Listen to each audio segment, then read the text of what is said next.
मेरे साथ हैं कृष्णा लवरू, प्रभारी हैं बिहार के। सर, आप असंतुष्ट हैं चुनावी प्रक्रिया से जो बिहार में अभी तक चल रही है। क्या आपने कोई ब्रेक इवन पॉइंट तय किया हुआ है कि भाई इसके बाद हम चुनाव बॉयकॉट कर देंगे, क्योंकि आप कह रहे हैं कि लगातार जो वोटर लिस्ट है उसमें गड़बड़ी हो रही है, तेजस्वी यादव भी यही बोल रहे हैं। कोई ब्रेक इवन पॉइंट रखा हुआ है आपने कि इसके ऊपर हम जाएंगे तो हम चुनाव का बॉयकॉट करेंगे? बहुत क्लियर बात है। ये जो प्रक्रिया है ये किसी भी तरह से जनता के हित की प्रक्रिया नहीं है। उनकी वोट चोरी करने की प्रक्रिया है, आगे चुनाव को चोरी करने की प्रक्रिया है। इसीलिए इंडिया गठबंधन ने मिलजुल के तय किया है कि इस प्रक्रिया को जब तक सुधारी नहीं जाए तब तक हम इसको मानेंगे नहीं। आप कह रहे हैं कि हमारी सरकार अगली जो है वो बिहार के अंदर बनेगी, उसी सांस में आप बोलते हैं कि जो पूरी प्रक्रिया है उसमें मैंडेट को चुराने की कोशिश हो रही है।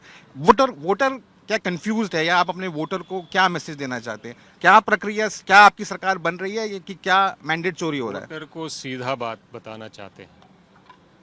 चुनाव पारदर्शिता तरीके से फ्री एंड फेयर होना चाहिए, और अगर ये फ्री एंड फेयर होती है चुनाव तो एक तरफा इंडिया गठबंधन बिहार में जीतने वाला है। पहली बात। दूसरी बात, जो प्रक्रिया बनाई जा रही है उसकी कोई ज़रूरत नहीं है।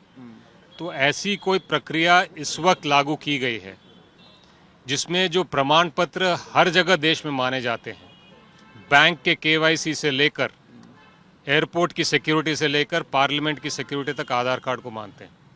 आपके पास, मेरे पास, सबके पास, बिहार की जनता के पास आधार कार्ड है। वो आधार कार्ड वैलिड क्यों नहीं है? उसको मानिए। बिहार के अंदर बीजेपी का ये आरोप है कि आप डर रहे हैं, आप बहाने बना रहे हैं, इसलिए आप ये भूमिका क्रिएट कर रहे हैं कि देखिए जो चुनावी प्रक्रिया है वो गड़बड़ है। क्योंकि इलेक्शन कमीशन का साफ तौर पर कहना है कि 52 लाख जो लोग हटाए गए हैं उसमें से 18 लोगों की मृत्यु हो गई है, 21 लाख पलायन कर गए हैं।